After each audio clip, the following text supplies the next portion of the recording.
हमको जब श्री मलुकदास जी ने अपनी सेवा में स्वीकार किया वृंदावन में, उस समय हमको केवल एक दोहा मलुकदास जी का पता था, अजगर करें चाकरी पंछी करें काम, दास मलुका यों कहें सबके दाता राम। फिर गीता प्रेस की भजन संग्रह हमारे हाथ में आई, उसमें कुछ मलुक जी के पद थे, तो हमारे मन में आए कि मलुकदास जी के पद हैं, इसका मतलब दो ही नहीं और भी होंगे, इसमें सब पद थोड़े ही हैं। तो फिर काशी में कथा हमारी थी, तो काशी में देवनागरी जो सभा है वो प्रचारणी सभा, बहुत बड़ा पुस्तकालय है वो काशी का, वहाँ प्राचीन पांडुलिपियाँ हैं, संतों की वाणियाँ हैं।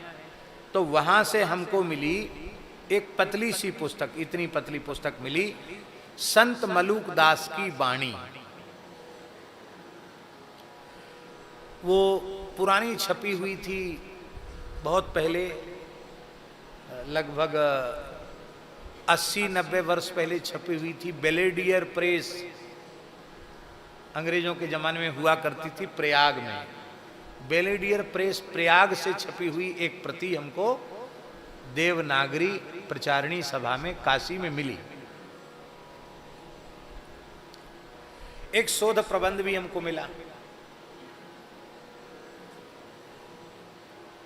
तो उस संत मलुकदास जी की वाणी में एक बात लिखी थी, उसमें घनश्याम जी एक बात लिखी थी कि इनकी पोथी, इनके जो जिस कुल में इनका जन्म हुआ, इनके वंश परंपरा के लोगों के पास है, पर उसकी भाषा ऐसी है कि वो समझ में नहीं आती है, इसलिए बड़ी कठिनाई से वो लोग देने के लिए तैयार नहीं थे। फिर वो जो छपाने वाला पुस्तक था, उसने बेलेडियर प्रेस वाले ने लिखा कि बड़ी कठिनाई से इतने पद, इतनी साखियाँ प्राप्त हुई हैं, तो हमने इसको संत मलुकदास की वाणी के नाम से छपाया है। पर वाणी इतनी नहीं, इससे बड़ी है। मुझे लगा कि अब और प्रकाश की किरण आगे मिली, तो भगवान से प्रार्थना की।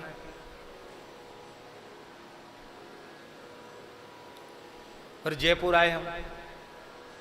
जयपुर में एक संजय शर्मा शोध संस्थान है, उनके यहाँ गए हैं जी, उनके यहाँ हम गए, तो उनके यहाँ मलुकदास जी के तमाम पद मिल गए, और अधिक पद मिल गए, जो बेलेडियर प्रेस वाली में नहीं थे वो भी मिल गए। वो बोले भाई हमारे यहाँ से देने की व्यवस्था तो है नहीं। हमने कहा भैया लिख तो सकते हैं, फोटो ले सकते हैं। बड़ी कठिनाई से वहाँ से कुछ थोड़ा साहित्य मिला, तो फिर उसको एक पुस्तक के रूप में हमने जितना उपलब्ध हुआ उतना हमने छपाया। फिर भी हमारे मन को संतोष नहीं था कि भाई अभी तो कुछ नहीं हुआ काम। देखो भगवान कैसी कृपा करते हैं। वृंदावन में श्री मलुकदास जी का उत्सव मनाया जाता था, और पूज्य रेवासा महाराज प्रतिवर्ष उत्सव में पधारते थे। प्रतिवर्ष काहे जितने व्यस्त हों, मलुक जयंती के उत्सव में पूज्य रेवासा महाराज जी पधारते ही थे। कई बार 2-3 दिन भी रह जाते थे, लेकिन वो एक दिन के लिए तो आते ही थे। हम कहते कि नहीं महाराज हम जाने नहीं देंगे आपको, तो कहते रे भाई हम प्रपंची बाबा जी हैं, वहाँ उद्घाटन करना है, वहाँ जाना है, वहाँ जाना, सब मेरी डायरी में कार्यक्रम लिखे हुए हैं, क्या करूँ भाई साहब, हमको तो बहुत इच्छा होती है सब छोड़ के कथा सुने, पर क्या करें हमारे पास बहुत धंधे हैं। तो बड़ी कृपा उनकी होती थी। तो महाराज जी श्री संत मलुकदास जी प्रयाग के निकट कड़ा गांव में उनका जन्म हुआ था। तो जिस परिवार में जन्म हुआ था उस परिवार के एक संत थे, उनका नाम था श्री नानक चंद जी महाराज। बड़े प्रभावी संत थे, विदेशों में उनका बड़ा प्रभाव था। तो उन्होंने आजकल ये इंटरनेट और टीवी वगैरह के माध्यम से उन्होंने सुना, और ये बोले हम भी सुना करते थे बचपन में कि संत मलुकदास जी की भजन स्थली वृंदावन में, लेकिन हम तो कितनी बार वृंदावन गए, हमको तो कहीं समझ में नहीं कहाँ मलुकदास जी की जगह है। पर किसी बाबा जी ने मलुकदास जी की जगह को फिर से प्रकट किया है। मलुकदास जी की वहाँ समाधि है। मलुकदास जी के सेवित ठाकुर जी हैं, उनके सेवित शालिग्राम जी हैं, उनका अखंड धूना, जैसे यहाँ अग्रस्वामी जी का धूना है, ऐसे वहाँ मलुकदास जी का धूना है। तो वो आए महाराज जी, श्री नानक चंद जी महाराज आकर के उन्होंने समाधि का पूजन किया और बड़े विह्वल हो गए। बोले भाई संत मलुकदास के साथ तो बड़ा अन्याय हुआ। और एक बात कहते कहते वो रो पड़े।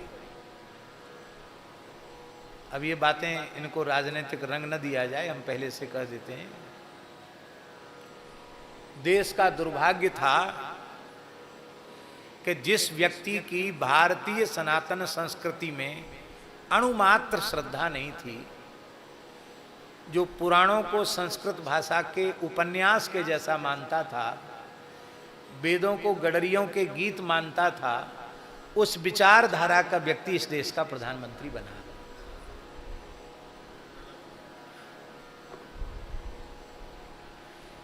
और वो प्रयाग क्षेत्र का ही था। और जब प्रयाग में वो पहुंचा तो प्रयाग के लोगों ने उनसे संपर्क किया। बोले हमारे प्रयाग की भूमि में संत कबीरदास जी की कोटि के, गुरु नानक देव जी की कोटि के संत मलुकदास हमारे प्रयाग में हुए हैं। आप विश्वविद्यालय में प्रयाग में उनके नाम से एक संस्थान खोलिए, सरकारी स्वीकृति होगी तो एक विभाग मलुकदास जी के प्रति शोध कार्य का विभाग खोलना चाहिए। उनके वाणी साहित्य पर बहुत बड़ा काम होना चाहिए। ये प्रस्ताव लिखित रूप में प्रथम प्रधानमंत्री को दिया गया और उन्होंने अपने उसको पढ़ने के बाद अपने वक्तव्य में उन्होंने कहा कि इस देश को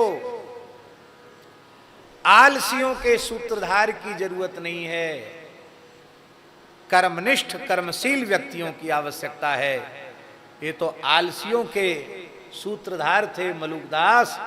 अजगर करे न चाकरी, पंछी करे न काम, दास मलु का यूं कहें सबके दातारम। बोले तो आलसियों का मूल मंत्र है। उसे ये समझ में नहीं आया कि आलसियों का मूल मंत्र नहीं है, शरणागति का मूल सिद्धांत है। अच्छा एक बात बताओ, जितने दृष्टांत संत मलुकदास जी ने दिए हैं उनमें से कोई भी एक बताओ जो अकर्मण्य हो।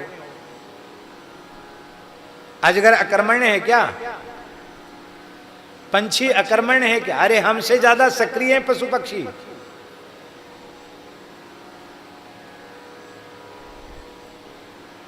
निरुद्यम होकर के बैठ जाओ, हाथ पे हाथ धर के बैठ जाओ, कर्तव्य कर्म से मुख मोड़ लो, ये मलुकदास जी का प्रयोजन नहीं है। वे कहना ये चाहते हैं कि इतना मोटा विशालकाय अजगर, उसका भी पेट राम जी भरते हैं और छोटे छोटे पक्षी का भी पेट राम जी भरते हैं। तो तुम भगवान के सहारे हो जाओ, भगवान तुम्हारा भरण पोषण क्यों नहीं करेंगे? तुम भगवान के हो जाओ, ये कहते हैं। अपनी वाणी में मलुकदास जी ने कहा, 9-10 मास गर्भ में पाला, 9-10 मास गर्भ में पाला, गुप्त ही दूध पिवाया, कहत मलूक सुनोरे भोंदू, सो ठाकुर बिसराया। पेट में किसने दूध पिलाया, किसने व्यवस्था की, तो तुमने बाहर आकर उसको भुला दिया। वो अकर्मण्यवादी तो नहीं थे। और उन्होंने बताया, महाराज जी बड़े बूढ़े संत थे, उन्होंने बताया कि उसका दुष्परिणाम ये हुआ कि साहित्यकारों की दृष्टि से अलग हो गए मलुकदास। ना तो शोध कार्य हुआ, न वाणी पर कार्य हुआ, न विश्वविद्यालय में कोई उनके नाम से विभाग खोला। ये अपराध था एक संत के प्रति, लोगों को पता नहीं। तो बोले उनके काल का लिखी हुई पांडुलिपि मेरे पास रखी, लॉकर में सुरक्षित, मैं दिल्ली में रहता हूं, मैं आपको उसका दर्शन करा दूंगा। दे नहीं सकता क्योंकि कुछ तो हमारे पूर्वजों ने बहुत बढ़िया से सावधानी रखी नहीं, तो कुछ अंश उसका नष्ट हो चुका है, पर जितना अंश हमारे पास है वो सुरक्षित है। हमने कहा चलो हम, बोले मलुकदास जी के चरण में धारण की हुई पादुका भी हमारे पास रखी है, 2 चीजें हमारे पास में, चलो हम आएंगे। हम उनके पास गए, दर्शन किया, उन्होंने दर्शन कराया। फिर मैंने उनको कहा कि महाराज मैं मूल प्रति तो आप ही रखो, ये दुर्लभ वस्तु है, आपकी बड़ी कृपा होगी इसकी फोटो स्टेट हो जाए। अरे बोले ये कर पेज इधर उधर हो जाएंगे। मैंने कहा हम ऐसे लोगों को लगा देंगे कि पोथी को बिल्कुल कोई हानि नहीं पहुंचेगी और बिल्कुल फोटो खींच लिया जाता है और सब काम हो जाएगा। सब काम हो गया। वो इतना मोटा ग्रंथ वाणी का, मलुकदास जी की वाणी का हमारे पास आया। अब हम तो उसको पढ़ ही ना पावे, क्योंकि उसकी मूल लिपि कैथी थी, कैथी लिपि। आप कहेंगे कैथी लिपि क्या है? पुरानी लिपियां तो अलग होती हैं पर उसमें कैथी अलग होती है। मुगल काल में मुस्लिम बादशाहों ने इस भारतवर्ष के कायस्थों को बुलाकर एक नई भाषा, एक नई वर्णमाला बनाने का आदेश दिया था। तो कायस्थों के द्वारा बनाई हुई लिपि होने के कारण उसको कायस्थी लिपि, कायस्थी लिपि से कैथी हो गया, अपभ्रंश। अब जैसे एक उदाहरण हम बताएं, जैसे हिंदी का ना, हिंदी में ऐसे करके तो ना होता है, हिंदी का ना और कैथी का रा। अब ये तो कोई नहीं पढ़ पाएगा, ना को रा कैसे पढ़ेगा? ऐसे विचित्र अक्षर हैं उसके। तो ये कायस्थों ने लिपि बनाई थी कि इसमें उनका हिसाब किताब का काम होता, जिसको या केवल बादशाह समझता था या वो समझते थे, गैर व्यक्ति उसको समझता नहीं था। उसी भाषा में वो लिखी गई थी। तो हमारे दिल्ली विश्वविद्यालय में हिंदी विभागाध्यक्ष थे, अब तो वो सेवानिवृत्त हो गए हैं, अब तो संघ के कार्य में लग गए हैं। बहुत अच्छे व्यक्ति हैं, डॉक्टर उमेश वर्मा।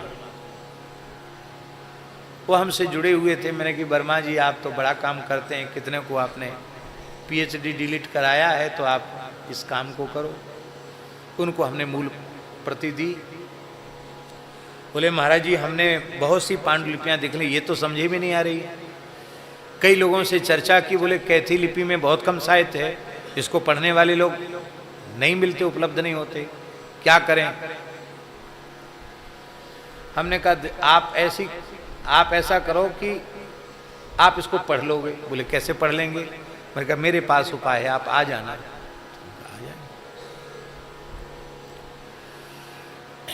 आकर हमने समाधि का पूजन कराया।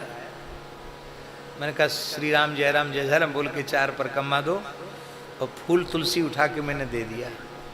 मैंने कहा मलुकदासी ही आपको इस भाषा का रहस्य समझाएंगे। आप आश्चर्य मानेंगे, अपनी गाड़ी से आए थे, दिल्ली पहुंचे, रात को ही उन्होंने पोथी खोली, सब पढ़ने में आने लग गया। आज तो वो मलुक पीठ के पूरी तरह शरणागत हैं। अब तो टीका सहित मूल मलुकदास जी की वाणी भी आ गई है, उन्होंने टीका लिखी है। तो बड़ा प्रयास करना पड़ा, लेकिन आज उनका साहित्य, उपलब्ध साहित्य सुरक्षित हुआ। और कितना साहित्य भी है।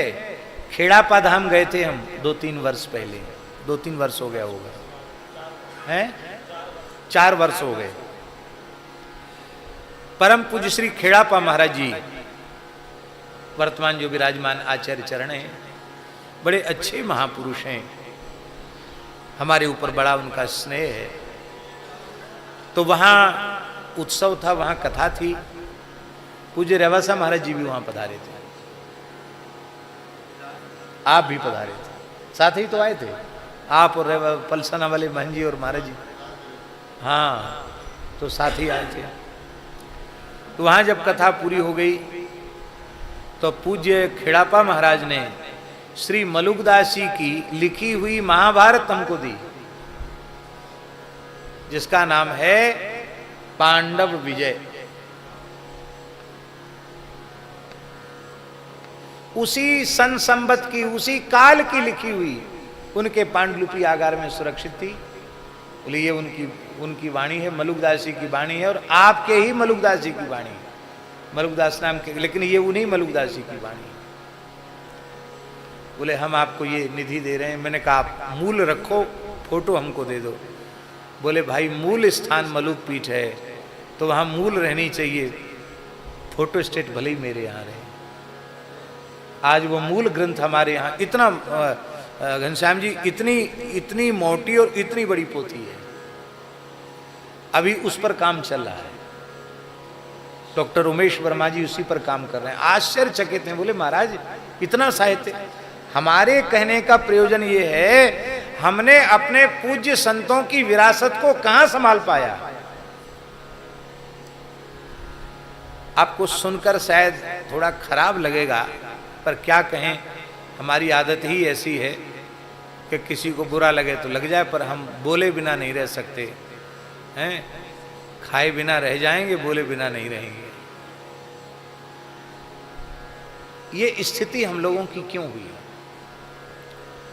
हमने नासवान संपत्ति को, रुपया कौड़ी को, ईंट पत्थर को संतों की विरासत मान लिया, उनके ज्ञान को विरासत के रूप में नहीं माना, इसलिए हमारी ये दुर्दशा हुई।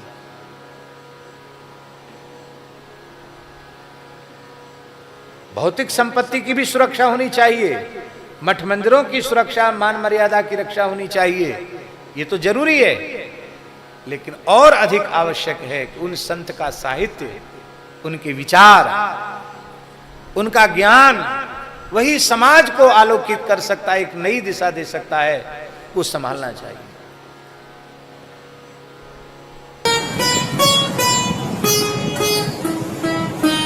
श्री सीताराम प्रतिदिन सत्संग एवं दर्शन के लिए श्री महाराज जी के ऑफिशियल चैनल को जरूर सब्सक्राइब करें।